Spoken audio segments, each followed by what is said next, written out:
अब ये हमारे पास क्या है, रिकर्सिव फॉर्मूलेशन बन गया है, उसका रिकर्जन ट्री बन गया है, ये रिकर्जन का काम हो रहा है। अब हमने इसकी क्या फिगर आउट करनी है, सूडो कोड लिखेंगे, उसकी टाइम कम्प्लेक्सिटी। सूडो कोड कैसे लिखते हैं, सबसे पहले तो मेन प्रोग्राम, ठीक है, मैंने कहा मेन है, ठीक है, उसमें आपने क्या करना है, सबसे पहले प्रिंट एक देना है, क्या, इंटर नंबर्स। कौन से नंबर, मैंने कहा enter n number to calculate factorial.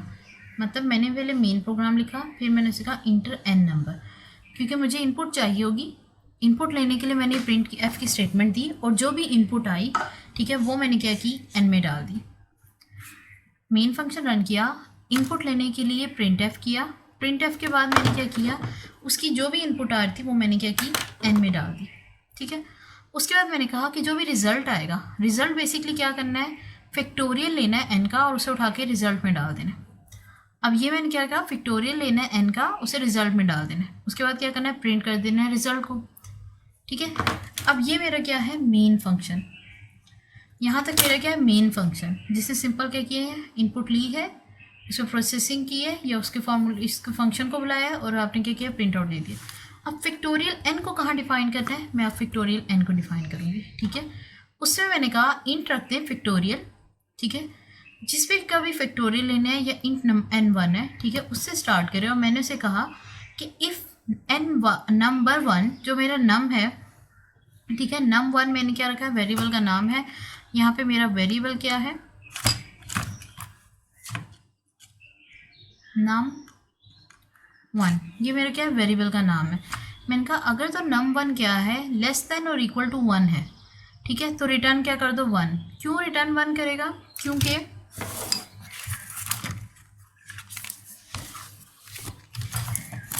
हमने यहाँ पे कहा था,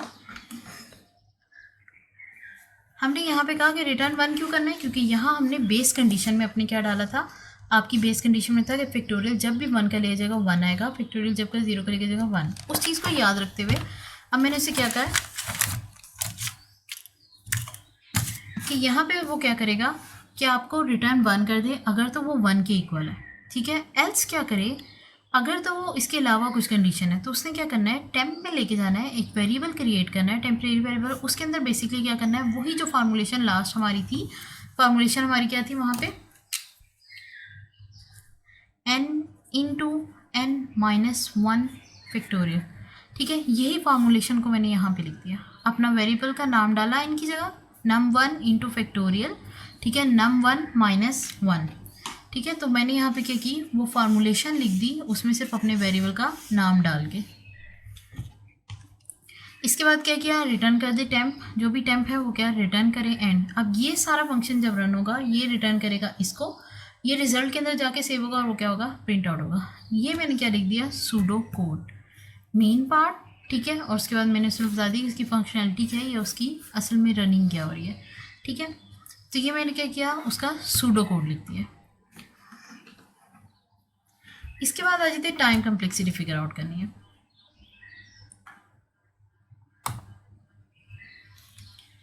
एक तो हर बार क्या हो रहा है, एन, ठीक है, एन मेरे पास क्या है, कांस्टेंट आ रहा है, हर बार मुझे क्या करना है, एन को ही ऐड करना है, या एन को ही अपनी कांस्टेंट तौर पे रखना है। दूसरे काम क्या हो रहा है, एन माइनस वन हो रहा है।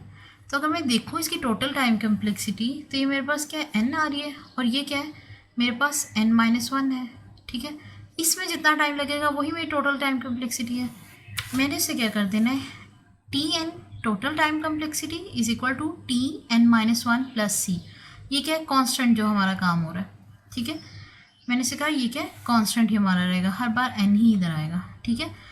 ये क्या है, उसे कांस्टेंट। अब मैंने इसे कहा कि t n minus one basically is equal किसके है, n minus two plus c, t n, ठीक है, n minus one, n minus two, n minus three, n minus four. मुझे n का चाहिए था, तो मैंने क्या किया, n माइनस वन पे गई। n माइनस वन गेट करने के लिए मुझे हमेशा n माइनस टू की तरफ जाना पड़ता था, n माइनस थ्री। ये कलेक्टिवली होके मुझे रिजल्ट दे रहे थे, रिकर्जन ट्री में जैसे हमने समझा था, ठीक है। रिकर्जन ट्री में जैसे हमने समझा था वो क्या था, लास्ट अपने से एंड वाले पे जाते थे। अगर मैं n माइनस वन करती हूँ, मेरे पास 5n था, ठीक है, और n माइनस, मेरे पास n क्या था, 5। अगर मैं करती हूँ n माइनस वन, तो मेरे पास क्या आता है, 4, ठीक है। अगर मैं n माइनस टू करती हूँ, तो मेरे पास क्या आता है, 3। n-1 करती n-3 करती हूँ तो मेरे पास क्या आ जाता है 2। ठीक है, ये बारी बारी मैं उन्हीं नंबर पे जा रही हूँ। ठीक है, तो मेरे पास असल में n-1 कैसे गेट हो रहा था, n-2 प्लस c से, यानी कि n, ठीक है, वो कैसे गेट हुआ था, मेरे पास n आया था, जो मेरे पास टाइम कम्प्लेक्सिटी आ रही थी वो n यानी कांस्टेंट चेंज जो था, और वो n-1 के थ्रू आ रहा था। n-1 कैसे आ रहा था, n-2 के थ्रू। ठीक है, और अगर मैं 2 को ओपन करूँ तो वो क्या होता था 3। हर बार क्या था, कांस्टेंट चेंज को जो था मैं उसे प्लस करूँगी। ठीक है, और क्या करती रहूँगी, उस फॉर्मूलेशन को खोलती जाऊँगी। n-1 को मैंने रिप्लेस कर दिया किसकी वैल्यू से, n-1 की वैल्यू जो मैंने डाली तो क्या था n-2 प्लस c। मेरे पास ऊपर क्या था t n-1 प्लस c। मैंने यहाँ पे क्या किया, n-1 की वैल्यू डाल दी। अब n-1 की वैल्यू क्या है, ये n-1 की वैल्यू डाली, और यहाँ पे क्या है c कॉन्स्टेंट थी। इसी तरह tn को जब मैं tn-2 को जब खोल रही हूँ तो वो t क्या है n-3। ठीक है, उसमें कांस्टेंट चेंज। अब मैं जब उसकी वैल्यू डालूंगी तो हर बार क्या होगा,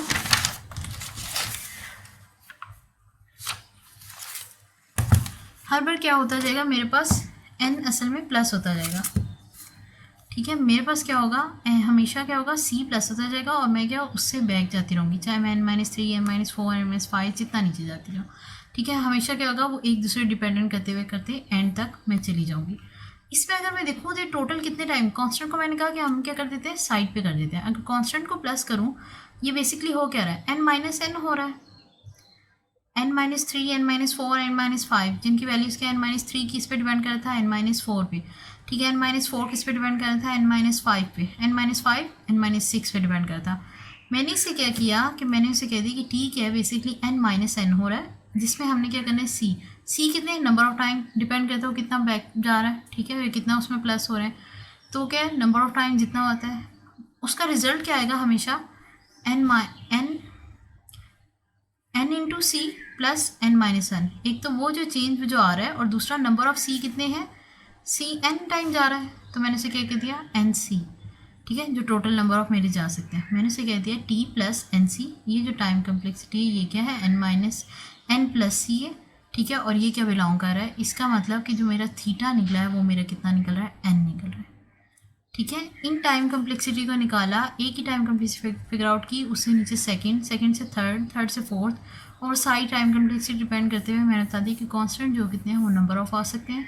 ठीक है, उन नंबर ऑफ को प्लस किया और n-n को वहीं रहने दिया, वो ख़त्म हो गया। t क्या हो गया, t प्लस n c जो था वो मेरे पास क्या आ गई, टाइम कम्प्लेक्सिटी आ गई। थीटा मेरा कितना आया, n आया। ठीक है, तो मेरे पास थीटा क्या आ गया, मेरे पास n आ गया। ये किसका, ये रिकर्सिव फॉर्मूलेशन का, जो हमने यहाँ पे की थी, अपने एक रिकर्सिव फंक्शन फैक्टोरियल के फंक्शन की ड्राइव करने की ट्राई की थी। ठीक है, सबसे पहले मैंने उसका क्या किया, फैक्टोरियल की चीज़ को समझा, टेक्निक को समझा।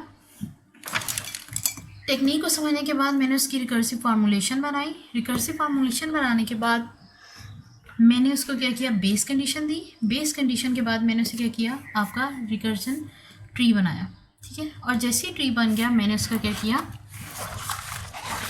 सूडो कोड लिख लिया। सूडो कोड लिखा, उसमें मेन फंक्शन आएगा। उसके बाद क्या था, मैंने उस चीज़ को ड्राइव किया जो मैंने आपकी फार्मूलेशन में लिखा था, कैसे उसकी कंडीशन लगाई, इफ़ कंडीशन वगैरह जो लगती थी। फिर टाइम कम्प्लेक्सिटी को फिगर आउट करने की कोशिश की। ठीक है, ये 4 to 5 स्टेप्स थे जिन्हें मैंने क्या किया, सॉल्व किया। ठीक है, यहाँ पे लिखा है to solve the recursive formulation. Recursive formulation को सॉल्व करने के लिए हमारे पास 2-3 तरीके हैं। एक है मास्टर थ्योरम, सब्स्टिट्यूशनल मेथड और रिकर्जन ट्री। ठीक है, all three can solve all problem to choose which is best to select on this basis of the result given. हम ये तीनों मेथड यूज़ कर सकते हैं। इन तीनों मेथड से होंगे क्या, रिजल्ट में वेरिएशन आएगी। इन तीनों में से हम फिर ये चेक कर ले सकते हैं कि हमारे पास जिससे बेस्ट रिजल्ट आता है हम उसको चूज़ करें और हम उससे क्या करें, सॉल्व करें। अभी हमने जो सीखा वो सिर्फ रिकर्जन ट्री के थ्रू वाला सीखा। ठीक है, हमने उसकी टाइम कम्प्लेक्सिटी फाइंड आउट की है। ये क्या है, हमारे पास 3 तरीके हैं। इन तीनों में से जो बेस्ट सूटेबल लगेगा हम उससे क्या कर सकते हैं, जिसका आंसर बेस्ट आ रहा होगा हम सिर्फ उसे यूटिलाइज कर सकते हैं। ठीक है, होप सो इतना हो गया। Thank you.